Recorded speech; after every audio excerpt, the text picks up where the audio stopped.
నేను ఈ కాయలు పట్టుకుని అవి బజార్లో పట్టుకెళ్తే పావలా నా దగ్గర కొంటారండి. పావలా ఈ పక్కోడికి 2.30 అమ్మేస్తున్నాడండి ఇయే కాయలు. ఈడు బయట కట్టుకొచ్చి 5.30 అమ్ముకుంటున్నాడండి. ఈ 3 నేనే చూస్తున్నానండి. ఏమంటే ఓ టన్ను కాయ అమ్మితే నేను 100 కేజీలు సూట్ ఇవ్వాలండి అడిగి బజార్లో. ఆ 100 కేజీలు నేను పంచిపెడితే ఎంత పేరు వస్తుంది నాకు? టన్ను కాయల మీద 100 కేజీలు అడిగి ఇచ్చేయాలండి మన గిఫ్ట్. దానికి డబ్బులు కట్టడాడు. దిగుమతి నాదే, పక్కన గుమస్తాకి నాదే, 15% కమిషన్ నాదే, వ్యాన్ ఖర్చు నాదే, సర్వం గోకేసి 5 రూపాయలు చేతిలో పెడతాడు. నిన్న వచ్చుంటే మీ కాయలు 1,00,000 రూపాయలు వచ్చినట్టాడని ఇదే మాట చెప్తాడు 40 ఏళ్ళ నుంచి. ఆడు మధ్యాహ్నం 3ంటికి ఫోన్లో మాట్లాడుకుని 4 420 గంటలు తీసుకొస్తాడన్న. ఆడు ఈడు తువాలు వేసుకుని నొక్కుంటాడండి ఇలాగ. ఆడు ఏం నొక్కాడో ఈడు ఏం చేసాడో మనకు చెప్పడాడు. ఇలా అంటాడండి. మనకి ఈ లోపల ఆతృత ఏంటి, ఎంత నొక్కాడు ఏంటంటే కంగారు పడు.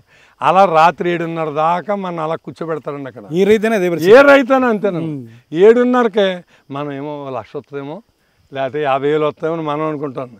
అదే కాయ ఎవడో కొనలేదు, ఆఖరికాడికి 5,000కి ఇచ్చేసాను అంటాడండి. నిజమో కాదో ఆ భగవంతుడికి తెలియాలండి. ఈ గుడ్డ మొక్కల వ్యాపారం ఏంటన్నా లేదా ఏంట్రా ఈ అన్యాయం అన్నాను. అలా కాదండి, మీ గురించేనండి. ఇప్పుడు ఈయన 10,000 అడిగేసి వెళ్ళిపోవడం అనుకోండి, ఇంకెవడు రాడంటండి అక్కడికి. ఇప్పుడు హాస్పిటల్లో చేస్తే చూడండి, ఇంకా 2 రోజులకు బతికేస్తాడు, ఇంటికి వచ్చేస్తాడంటారు ఠాగూర్ సినిమాలాగా. మన కూడా అలాగే వాడేసుకుంటున్నారండి అలా. ఈడు ఏం చేస్తాడో కాయలు కింద పోసేసాడు. ఆ వ్యానోడు వెళ్ళిపోతాడండి, కాయలు పోసేసి కిరాటుకుని వెళ్ళిపోతాడు. ఈ కాయలు మీరు ఎక్కడికే కలపలేరు. ఇంకో కొట్టుకాడు వాడు పట్టుకెళ్తే వాడు తీసుకోడు. వాళ్ళందరూ యూనియన్ అండి. అంతే. ఒకసారి లారీ ట్రక్ నుంచి దిగించిన తర్వాత ఇంకో కొట్టుకాడు పట్టుకెళ్ళాలన్నా మళ్ళీ ఒకసారి మంగళసూత్రం కట్టేస్తే ఇంకా అది మనకు కింద ఇంకా ఉండిపోవాలండి అది. ఈడు కూడా అంతే. ఈడు మంగళసూత్రం కట్టేనట్టండి మనకి.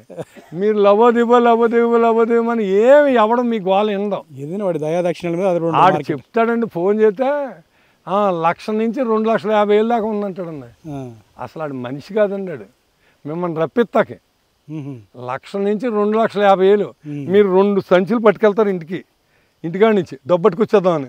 ఇంటికాడేమో నువ్వు బంగారం కొట్టుకెళ్ళా, నీకు డైమండ్స్ కావాలా, ఎత్తర కావాలా, రాక్ కావాలా అంటాం. వాడు కొట్టు దగ్గరికి వచ్చేదాకా అలా చెప్తారండి. రప్పిస్తారండి. రప్పించిన తర్వాత ఈ భాగవతం 40 ఏళ్ళ నుంచి చూశానండి.